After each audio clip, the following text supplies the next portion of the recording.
Hello everyone, welcome to the latest in our UK to Global video series. This is the second in UK to Ireland series, and I'm joined again today by Paddy Stapleton from RSM Ireland. We're here in London today, having visited some clients and some targets this morning. Paddy, it's over nearly a year since we did our last one. We've had war in Ukraine, we've had new government, a new Prime Minister in the UK. Lots of things have changed. Have lots of things changed in Ireland? I suppose yes and no. There is a changed environment since we spoke last, September 2021. We were looking at still closing out the pandemic. We expected at the time GDP growth for 2021 of around 11%. That ended up at 13.5%. We've had a very strong start to 2022. The last of the pandemic supports ended in April 2022. All sectors of the Irish economy are doing quite well. And Ireland continues to be a very attractive proposition for UK businesses, either to access the local market, be it M&A activity, or for, whatever reason in a particular sector, use an Irish structure to access the EU market. All sectors of the Irish economy are booming, doing well. Restricted, I guess, by people and staff. One of the key issues we spoke about the last time is people being in the right place, in the right locations, working for businesses. We're seeing a lot more now people living in Ireland working for UK businesses and vice versa. Is this something you're coming across on a weekly basis? Absolutely. I mean, that fluidity of employee movement has continued. Perhaps when we looked at it the last time, it was driven by circumstance, by the pandemic.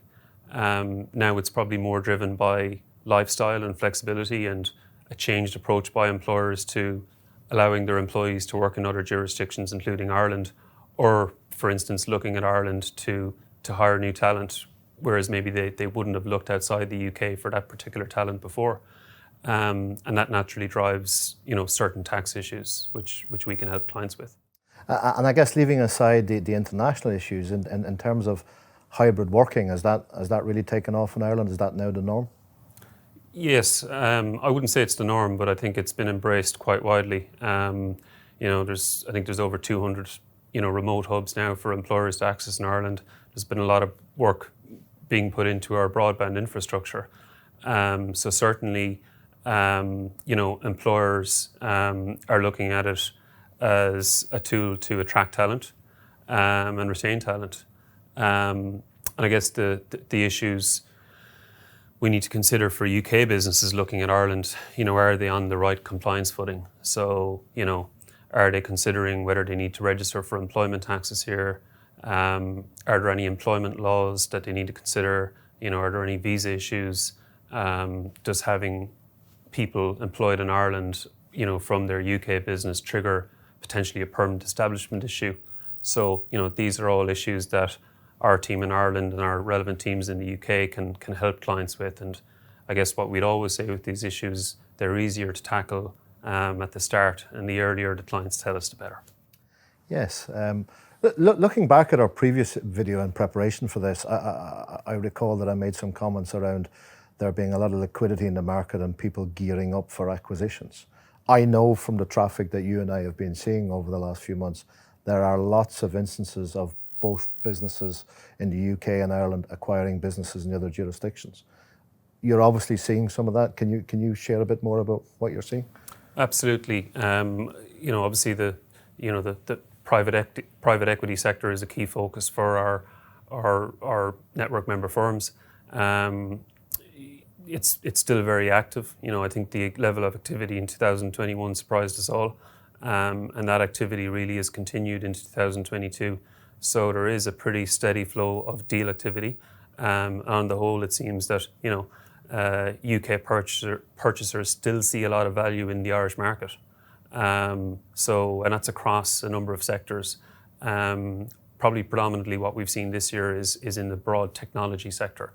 So it's very interesting, and it has continued. But it almost reverts back to what we've just spoken about in terms of people. We're actually seeing acquisition in similar sectors to bolster up people and resource within businesses. Would that be fair? Absolutely. Good. So lots of things have changed, but the same old issues are still around. You mentioned permanent establishment. You being a tax partner will know a bit more about this than I do, but it's still an issue. And are you seeing problems with clients on it?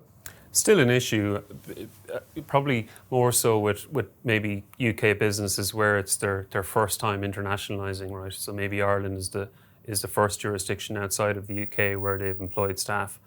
So I suppose for any UK businesses listening in that may be considering hiring employees in Ireland or sending employees to Ireland, they just need to consider in advance, does this presence in Ireland, which is a separate jurisdiction to the UK, does it potentially trigger a permanent establishment, which would require them to, pay Irish corporate tax on a certain level of their profits.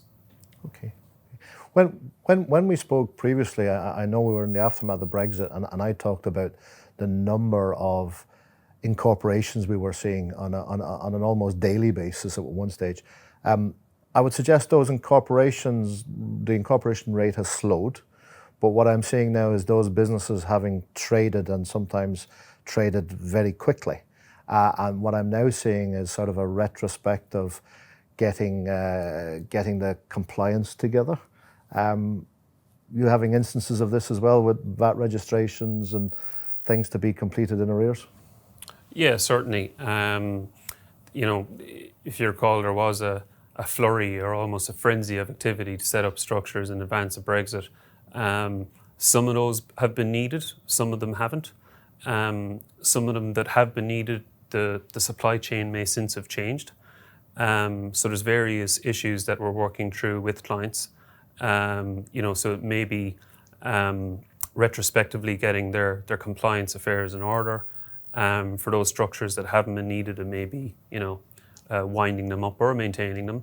So it really depends on the facts of the case. But for any clients that set up, an Irish entity or a branch to deal with, when Brexit was on the horizon at the time, if they haven't already done so, it is important now to take a fresh look and see are they on the right standpoint from a compliance footing.